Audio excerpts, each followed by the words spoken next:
Hello students, I Aniket Gupta, teacher biology. Today I am going to start your 5th chapter of biology, class 10th, that is our environment. तो students हम इसे पढ़ना start करते हैं। तो first of all इस chapter का नाम है आवर इन्वायरमेंट। तो हमें सबसे पहले इन्वायरमेंट की डेफिनेशन पढ़नी है कि इन्वायरमेंट होता क्या है। आप छोटी क्लासेस से पढ़ते आ रहे हो कि इन्वायरमेंट क्या है, हमारे आसपास का वातावरण, उसको क्या बोलते हैं हम, इन्वायरमेंट। सो अब हम इसकी एक प्रॉपर टेक्निकल लैंग्वेज में इसकी हम डेफिनेशन को पढ़ लेते हैं। So environment is defined as the surroundings or conditions in which a person, animal or plant lives or operates is called environment। तो environment क्या होता है, surroundings या फिर वो conditions जिसके अंदर एक person या animal या plant रहता है या operate means काम करता है, ठीक है। तो वो क्या होगा, उसकी सराउंडिंग्स जितनी भी होंगी मीन्स वो जो उसके आसपास की जो कंडीशंस होंगी वो क्या होगी, इन्वायरमेंट कहलाएगी। And it is also defined as the physical and the biological world. एक फिज़िकल और बायोलॉजिकल वर्ल्ड है जहाँ पर लिविंग ऑर्गेनिजम्स सर्वाइव भी करते हैं और एक दूसरे से इंटरैक्ट करते हैं।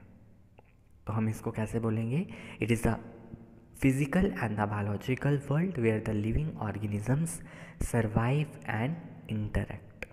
एंड किस किस से मिलकर बना होता है, it consist of atmosphere, hydrosphere, lithosphere, biosphere. Atmosphere, hydrosphere, lithosphere, biosphere, one by one हमने इस टॉपिक को पढ़ेंगे।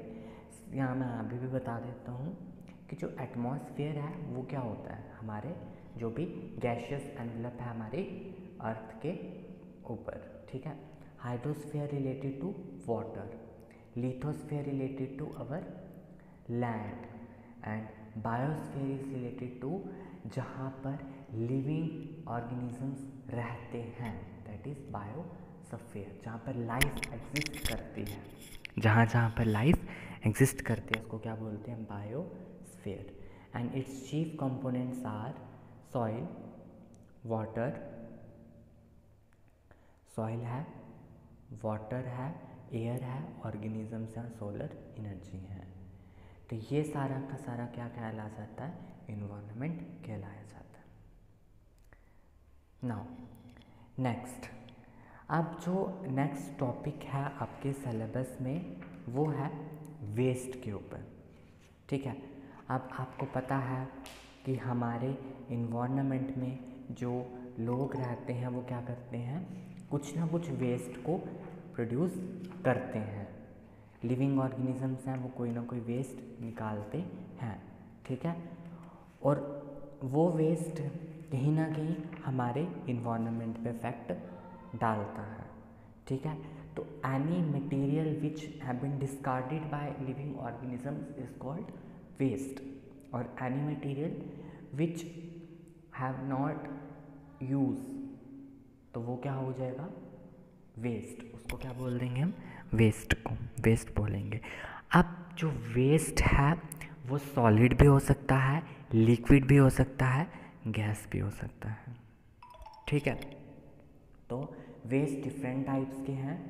सॉलिड वेस्ट आ गया कि हमारे घरों से कुछ आर्टिकल्स होते हैं जो पुराने हो गए, हमने बाहर फेंक दिए, जो हमारे यूज़ में नहीं रहे।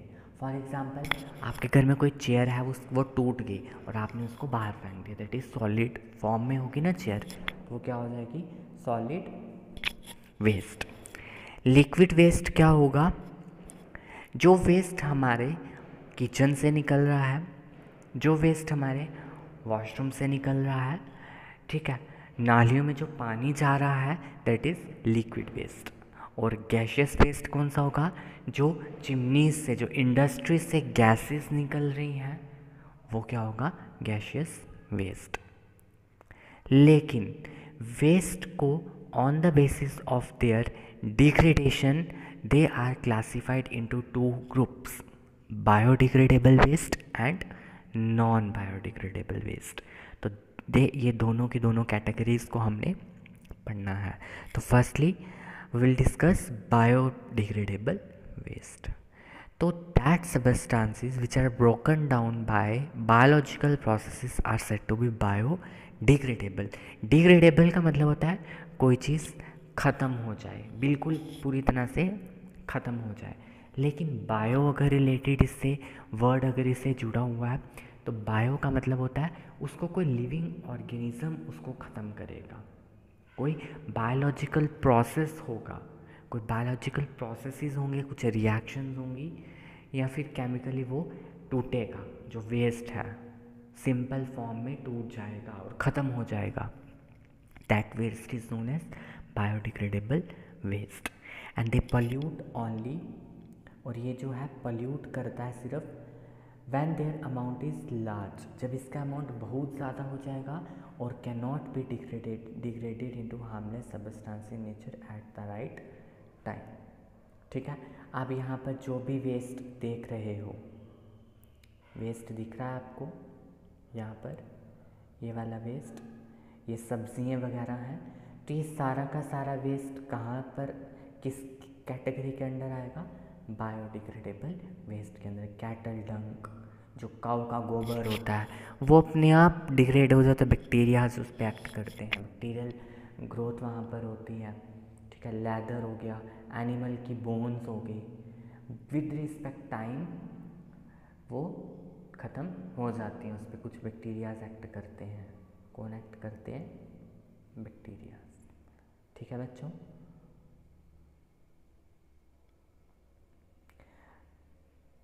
अब जो नेक्स्ट कैटेगरी है वेस्ट की, that is non biodegradable waste. कौन सा वाला है, नॉन बायोडिग्रेडेबल। देखो नॉन वर्ड जो लग गया मीन्स ये बायोडिग्रेडेबल अब नहीं होगा। ऐसा वेस्ट जो किसी भी बायोलॉजिकल प्रोसेस से ब्रेक डाउन नहीं होता है, ठीक है, उसको हम बोलते हैं non biodegradable waste. And these substances में बी इनर्ट।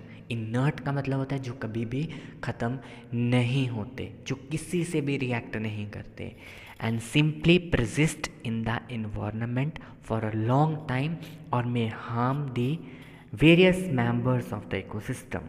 और ये जो वेस्ट है, ये बहुत सारे जो इकोसिस्टम के अंदर मेंबर्स आते हैं, जो एक इकोसिस्टम बनाते हैं। अगर एक्वेटिक इकोसिस्टम की बात की जाती है तो उसमें एक्वेटिक एनिमल्स आते हैं, स्मॉल फिश आ जाती है, बिग फिशेस आ जाती हैं, तो टर्टल्स आ जाते हैं। ये सारे के सारे जो पानी में रहते हैं, मींस एक्वेटिक इकोसिस्टम।